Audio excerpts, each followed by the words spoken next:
Welcome friends. आज इस important video में हम ये जानेंगे कि लीवर कैंसर जो अधिकतर केसेस में लेट स्टेज में डिटेक्ट होता है, क्या उसके कुछ अर्ली वार्निंग साइंस भी हैं? लीवर जो बॉडी का एक वाइटल ऑर्गन्स है, क्या उसके कैंसर को ठीक किया जा सकता है और उसके लिए क्या बेस्ट ट्रीटमेंट ऑप्शन है? लीवर कैंसर एक ऐसी प्रॉब्लम है जो अधिकतर केसेस में चुपचाप बढ़ती है और जब पता चलती है तो मैक्सिमम केसेस में स्टेज 4 के अंदर होती है। जब ये छोटे साइज की होती है तो कोई सिम्टम प्रोड्यूस नहीं करती। लीवर फंक्शन टेस्ट तब डिरेंज होते हैं जब लीवर में बहुत ज़्यादा डैमेज हो चुका होता है, शुरुआत में नॉर्मल रहते हैं। ऐसे में जिगर के कैंसर का अर्ली स्टेज में कैसे पता करें, ये पेशेंट और डॉक्टर्स दोनों के लिए ही समस्या है। पहले हम उन संकेतों की, उन लक्षणों की बात करते हैं जो लीवर कैंसर के होने का संकेत दे सकते हैं। शरीर में, पेट में, राइट साइड में, ऊपर के भाग में या पसलियों के नीचे लगातार दर्द रहता है तो वो लीवर कैंसर का एक संकेत हो सकता है। ऐसी सिचुएशन में डॉक्टर को जरूर दिखाएं। शरीर के इसी भाग में कोई गांठ भी हो सकती है। भूख का ना लगना, वजन का कम होना, एनर्जी का कम लगना, ये भी लीवर कैंसर के सिम्टम्स हो सकते हैं। त्वचा या आंखों का पीलापन होना, जिसे पीलिया या जॉन्डिस भी कहते हैं, ये जॉन्डिस लीवर फंक्शन के डिरेंज होने की वजह से या लीवर फेलियर की वजह से हो सकता है, या फिर बाइल जो लीवर में बनता है उसका इंटेस्टाइन में पहुंचने की रुकावट की वजह से बिलिरुबिन बढ़ने पर भी हो सकता है। इन सभी संकेतों का अगर जरा भी अनुभव हो तो ऑन्कोलॉजिस्ट को जरूर दिखाना चाहिए। लीवर कैंसर के 10 में से 7 केसेस लेट स्टेज में डिटेक्ट होते हैं। ऐसे में ये जरूर सोचा जाता है कि क्या कोई ऐसा मेथड है जिसके द्वारा इस डिले को बचाया जा सकता है। रूटीनली तो एडवाइस नहीं है, लेकिन जिन पेशेंट्स को या जिन लोगों को सिरोसिस है, हेपेटाइटिस है, जो लगातार अल्कोहल का सेवन करते हैं या और कोई रिस्क फैक्टर है, उन्हें हर 6 महीने में सीरम AFP नाम का ब्लड टेस्ट और अल्ट्रासाउंड के द्वारा स्क्रीनिंग करानी चाहिए और आवश्यकता लगे तो CT स्कैन भी कराया जा सकता है। अब हम उन जांचों को समझते हैं जो लीवर कैंसर के लिए लाभदायक हैं और अर्ली डायग्नोसिस में हेल्प करती हैं। ट्राइफेजिक लीवर CT स्कैन या MRI, ये इतनी स्पेसिफिक जांच है, अगर इसके अंदर अर्ली एनहेंसमेंट और डिलेड वॉशआउट का स्पेसिफिक फीचर है तो बायोप्सी कराने की भी आवश्यकता नहीं होती है। ये हेपेटोसेल्युलर कार्सिनोमा का बहुत ही स्पेसिफिक सिम्टम है। अगर किसी अन्य तरह के लीवर कैंसर का डाउट है या कोई और रीज़न हो सकता है जो ऑन्कोलॉजिस्ट को लगे तो बायोप्सी अवश्य करानी चाहिए। ब्लड ट्यूमर मार्कर्स जैसे कि सीरम AFP, PIVKA-2, CA-19-9, ये भी लीवर कैंसर के डायग्नोसिस और फॉलोअप में हेल्पफुल हो सकते हैं। CT स्कैन, बोन स्कैन और PET स्कैन ये स्टेजिंग के लिए हेल्पफुल होते हैं कि बाकी ऑर्गन्स के अंदर डिसीज़ का स्प्रेड है या नहीं है। इन जांचों से लीवर कैंसर को 4 स्टेजेस में डिवाइड करते हैं। पहली स्टेज के अंदर एक सिंगल ट्यूमर होता है जो 2 सेंटीमीटर से कम होता है। स्टेज 2 में ट्यूमर का साइज 2 से 5 सेंटीमीटर हो सकता है। स्टेज 3 के अंदर मल्टीपल ट्यूमर्स हो सकते हैं या एक ट्यूमर का साइज 5 सेंटीमीटर से बड़ा हो सकता है। स्टेज 4 के अंदर या तो लीवर कैंसर लिम्फ नोड्स में फैल जाता है या फिर अन्य ऑर्गन्स में उसकी स्प्रेड हो जाती है, जैसे लंग्स में या बोन्स में या एब्डोमेन के अंदर।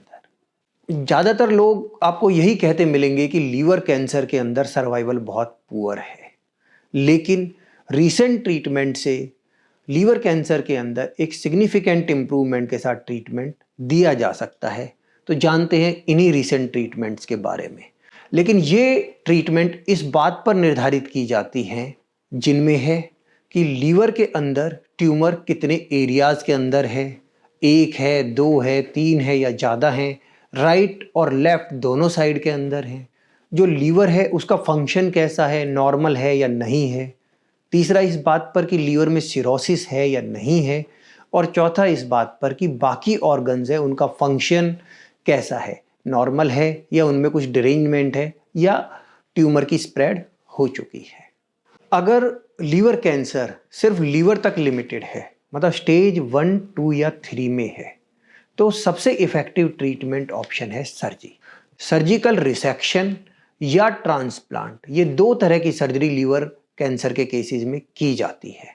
लीवर रिसेक्शन सर्जरी को हिपेटेक्टमी कहते हैं और हिपेटेक्टमी में लीवर में जिस साइड में कैंसर होता है उस साइड के लीवर के पोर्शन को निकाल दिया जाता है। सबसे कॉमनली की जाने वाली हिपेटेक्टमी सर्जरी में है राइट हिपेटेक्टमी, जिसमें राइट साइड के लीवर को निकाला जाता है, और लेफ्ट हिपेटेक्टमी जिसमें लेफ्ट साइड के लीवर को निकाला जाता है।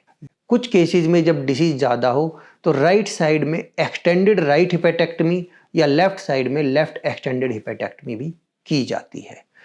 लीवर कैंसर के लिए रिसेक्शन के वक्त एक बहुत महत्वपूर्ण बात ध्यान में रखी जाती है कि जो बचा हुआ लीवर है, इसे हम फ्यूचर लीवर रेमनेंट कहते हैं, उसका फंक्शन बिल्कुल एडिक्वेट होना चाहिए ताकि बॉडी के नॉर्मल फंक्शन को मेंटेन कर सके। यदि लीवर नॉर्मल है तो 75% तक लीवर का एरिया निकाला जा सकता है। यदि अर्ली सिरोसिस है या कुछ और चेंजेस हैं तो लीवर का 60% तक पोर्शन निकाला जा सकता है। यदि पेशेंट को कोई जॉन्डिस है और वो बाइल की रुकावट की वजह से है तो पीटीबीडी प्रोसीजर के द्वारा जॉन्डिस को कम करके मेजर लीवर सर्जरीज की जाती है। कुछ पेशेंट्स के अंदर पोर्टल वेन एम्बोलाइजेशन प्रोसेस द्वारा लीवर के फंक्शन को बढ़ाया भी जा सकता है। इसके बाद दूसरी सर्जरी आती है लीवर ट्रांसप्लांट। लीवर ट्रांसप्लांट उन केसेस में किया जाता है जिनके अंदर सिरोसिस काफ़ी हाई ग्रेड की है, लीवर फंक्शन नॉर्मल नहीं है या फिर लीवर में दोनों तरफ ही ट्यूमर्स हैं जो रिसेक्शन के लिए सुटेबल नहीं है। इस सर्जरी के अंदर एक डोनर से लीवर का पोर्शन लेकर या फिर कैडेवर से लीवर का ट्रांसप्लांट किया जाता है। अगली मॉडलिटी है रेडियो फ्रीक्वेंसी एब्लेशन, जो कि छोटे लीवर कैंसर के लिए काफ़ी कारगर है। जो केसेस लीवर की मेजर सर्जरी के लिए सुटेबल नहीं है या किसी वजह से नहीं कर सकते हैं, उन केसेस के अंदर रेडियो फ्रीक्वेंसी एब्लेशन के द्वारा छोटे लीवर ट्यूमर्स जो आमतौर पर 2 सेंटीमीटर से छोटे होते हैं उनको ख़त्म किया जा सकता है। SBRT भी रेडियोथेरेपी की एक इसी सिचुएशन में काम आने वाली मॉडलिटी ऑफ ट्रीटमेंट है। नेक्स्ट हम उन लीवर ट्यूमर्स के बारे में बात करते हैं जो लीवर में काफ़ी जगह फैल गए हैं, जिन्हें मल्टीसेंट्रिक लीवर कैंसर कहते हैं, बाकी जगह नहीं फैले हैं। इन केसेस को हम सर्जरी या ट्रांसप्लांट के लिए सुटेबल नहीं मानते हैं। इन केसेस के अंदर जो ट्रीटमेंट मॉडलिटी है वो पहली है ट्रांस आर्टीरियल कीमो एम्बोलाइजेशन, जिसे कॉमनली टेस कहते हैं। इसमें लीवर के अंदर जाने वाली ब्लड सप्लाई हिपैटिक आर्टरी, यही आर्टरी लीवर ट्यूमर को भी सप्लाई करती है, तो इसीलिए इस आर्टरी के थ्रू कीमोथेरेपी और एम्बोलाइजेशन पार्टिकल को डायरेक्टली ट्यूमर सेल्स के अंदर डाल दिया जाता है जिससे ट्यूमर सेल्स किल हो सके।